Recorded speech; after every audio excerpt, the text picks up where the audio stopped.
좋아요, 구독. 미국 시장 그리고 암호화폐 시장 함께 알아보는 순서입니다. 오늘도 더드림 에센스의 정혜성 전문가와 함께하겠습니다. 안녕하세요. 예, 안녕하세요. 정혜선 전문가입니다. 자, 미국 시장 좀 볼까요? 네, 오늘 이제 시장은 이번 주에 예정된 이 잭슨홀 미팅을 좀 앞두고서 혼조세로 마감을 했습니다.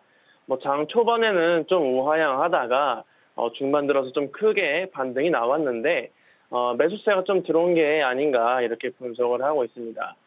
특히 이번 주 금요일부터 이제 매년 8월마다 열리는 이 경제 심포지엄 잭슨홀 미팅이 예정이 돼 있는데 아무래도 이 잭슨홀 미팅이 통화 정책의 방향을 읽을 수 있는 자리인 만큼 여기에 대한 관망세도 지금 좀 짙은 상황이고요.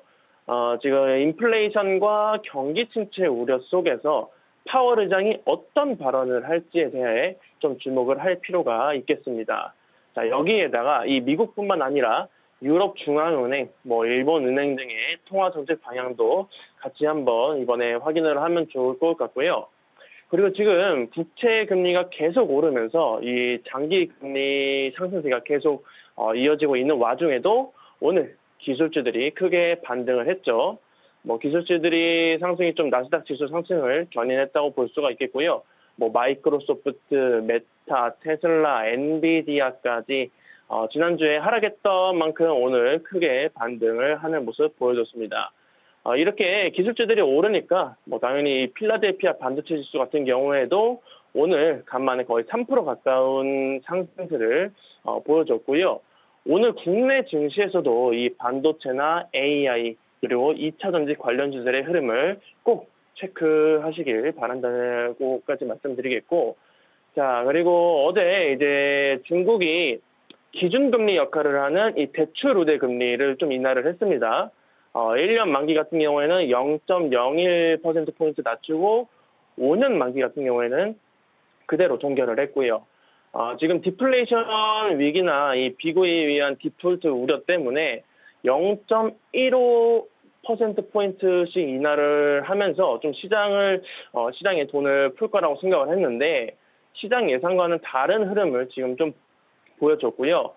아마도 지나치게 대출 우대 금리를 이렇게 낮추다 보면은 위안화 가치가 좀 지나치게 빠르게 하락하기 때문에 자본 유출에 대한 위험을 회피하려는 움직임을 보인 것 같습니다. 인민은행 같은 경우에는 따라서 이 위안화 가치 하락과 디플레이션 같이 맞기가 지금 상당히 좀 어려운 상황이다라고 볼 수가 있겠고.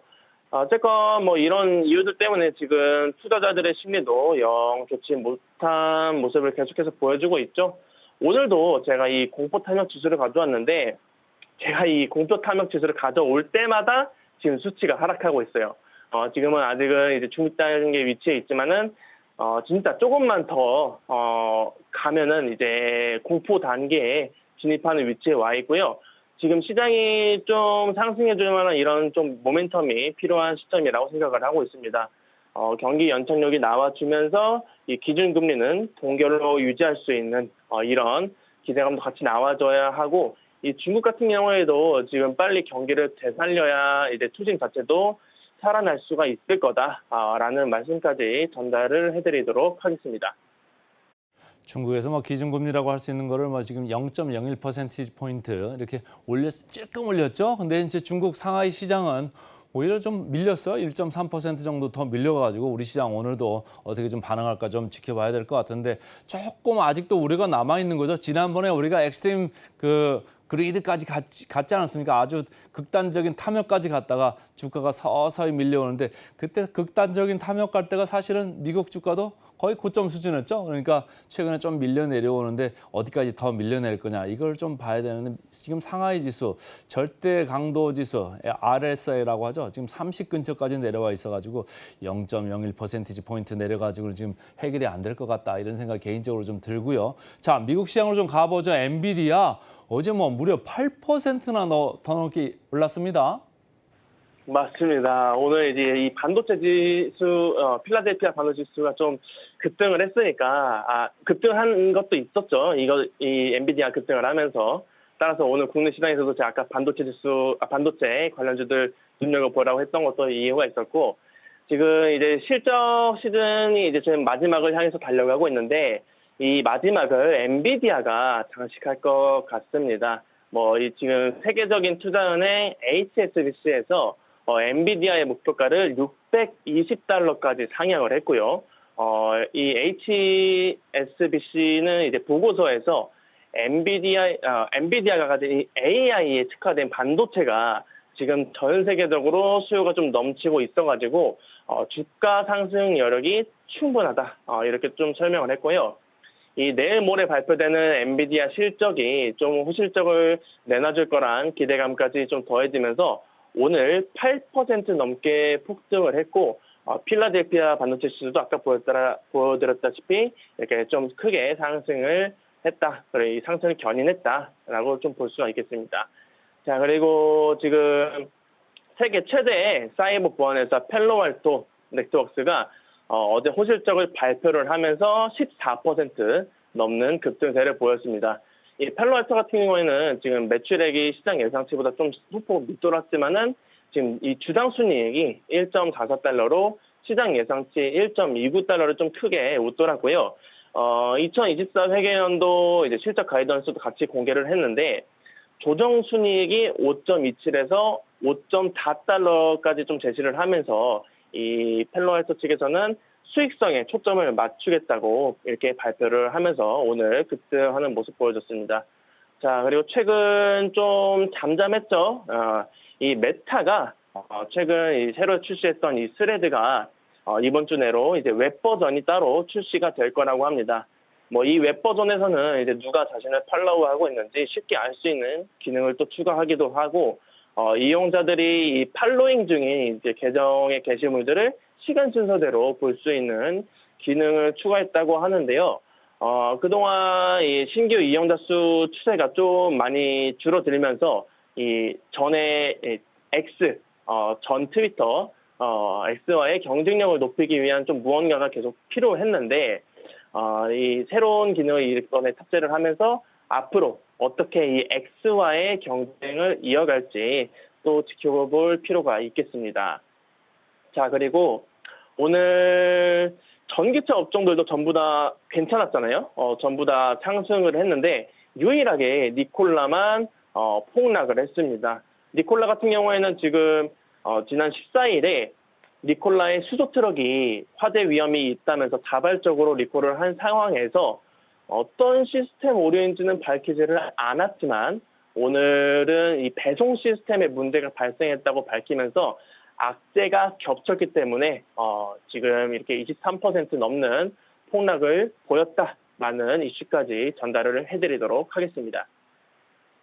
어떻게 보면 미국 증시 말이죠. 나스닥 상승세가 뭐 엔비디아가 끌고 테슬라가 밀고 하는 이런 이제 국면이라 우리나라 오늘 시장에도 상당히 AI 관련주들이 상당히 강할 수가 있고 이따가 이제 우리 김시은 팀장이 AI 관련해가지고 여러 가지 스토리를 얘기를 하겠습니다만 다시 한번 주목을 해야 될 시점에 온 것 같고 전기차도 우리 뭐 알코프로 제가 오프닝 멘트에서 얘기를 했습니다만 상당히 어제 강했거든요. 최근에 기관들이 기계적으로 MSCI 편입된 이후에 기계적으로 좀 사 들어오고 있다. 그걸 좀 감안을 하면 좋을 것 같고요. 개인들은 오히려 거기에 좀 팔고 있는 이런 국면이 들어온 것 같습니다. 그래서 좀 에코프로 계속적으로 주가가 지금 왔다 갔다 하고 있는데 기관들이 기계적인 매수에 개인들은 파는 국면으로 지금 들어가고 있다. 이렇게 보시면 될 것 같고 자 비트코인을 좀 봐야 되는데 말이죠. 비트코인 달러로 보니까 3만 달러 하던 게 뭐 얼마 안 된 것 같은데 벌써 2만 6천 달러 초반입니다. 네, 맞습니다. 지금 비트코인이 거의 2만 6천 달러 초반까지 지금 내려앉았는데 아무래도 지난주에 이제 미국 은행의 이제 신용등급 하락이나 뭐 중국 디플레이션 영향으로 인해서 이 미국 10년물 채권 금리가 좀 많이 올랐잖아요.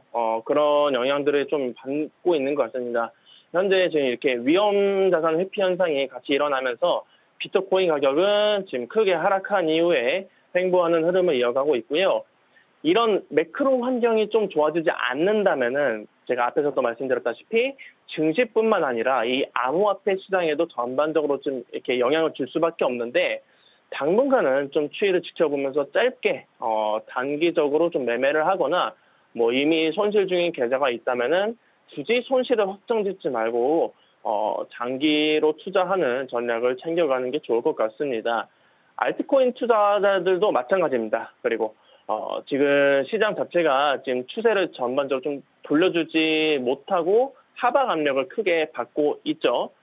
따라서 뭔가 새로운 상승 모멘텀이 나와줘야 좀 본격적으로 크게 수익을 챙겨갈 수가 있을 텐데 지금 비트코인 현물 ETF도 아직 승인이 안 떨어졌고 SEC의 소송 결과도 뭔가 좀 애매모호한 상황이잖아요. 따라서 거래량을 좀 이렇게 크게 늘릴 수 있을 만한 호재가 나와준 이후에 본격적으로 진입을 하는 게 좋다. 그 전까지는 적은 비중으로 짧게 수익을 챙겨가는 전략이 필요하다라고 말씀을 드릴 수가 있겠습니다. 비트코인 시황 이제 말씀을 하셨는데 이제 제가 보니까 전체적으로 호재가 지금 없는 것 같아요. 호재성 재료들이 없는 가운데 금리가 미국 국채 금리가 최근에 상승세를 좀 많이 하다 보니까 이쪽도 좀 악영향을 받는 거 아니겠느냐 이런 생각이 좀 들 정도로 비트코인 26,000 초반대로 밀려 내려와서 이렇게 크게 움직임이 없는 이런 국면이고 오히려 슬금슬금 뒷걸음치는 이런 국면에 여러분들이 조금 걱정하시는 분이 많이 생길 것 같다 이렇게 생각을 좀 해보고요. 그 밖에 또 뉴스가 뭐가 있을까요? SEC에서 이 암호화폐 서비스를 제공하는 이 투자 관리 플랫폼 타이탄이라는 곳을 기소를 했습니다. 여기에는 허위 광고랑 커스터디 관련해서 권익 침해 그리고 고객과의 불합리한 계약 등이 좀 이유였는데요. SEC에 따르면은 타이탄이 이제 자사의 암호화폐 투자 상품 타이탄 크립토를 좀 홍보를 하면서 연간 최대 2,700%의 수익률을 제공한다고 광고를 했다고 합니다. 허위 과장 광고죠. 우리나라라고 치면은. 그래가지고 이 타이탄 측에서도 이 점들에 대해서 잘못한 것을 인정을 하고 19만 달러 규모의 변제금이랑 85만 달러의 벌금 부과에 동의를 한 상태라고 합니다. 자, 그리고 BAYC, 이 지루한 원숭이 요트 클럽이라고 하죠. 이 BAYC가 세계 최대 NFT 프로젝트 개발사 유가랩스의 NFT 마켓플레이스 오픈시에 대한 지원 종료를 발표를 했습니다. 유가랩스가 이 오픈시를 떠나는 이유는 오픈시에서 내년 2월부터 NFT 2차 거래가 이뤄질 때마다 창작자들에게 돌아가던 이 로열티를 구매자가 선택적으로 제공을 하도록 하는 이 오퍼레이터 필터 정책 때문이라고 합니다. 따라서 이 유가랩스 CEO 같은 경우에는 크리에이터가 자신의 작업물에 대한 적절한 보상을 받을 수 있도록 로열티를 보호하는 것을 좀 중요하게 생각한다고 하면서 선택적 로열티 도입에 좀 반대하는 입장에 강하게 드러내면서 오픈시를 떠난다라는 이슈까지 전달을 해드리도록 하겠습니다. 오늘도 암호화폐 시장까지 정혜성 전문가 잘 들었습니다. 고맙습니다. 네, 감사합니다.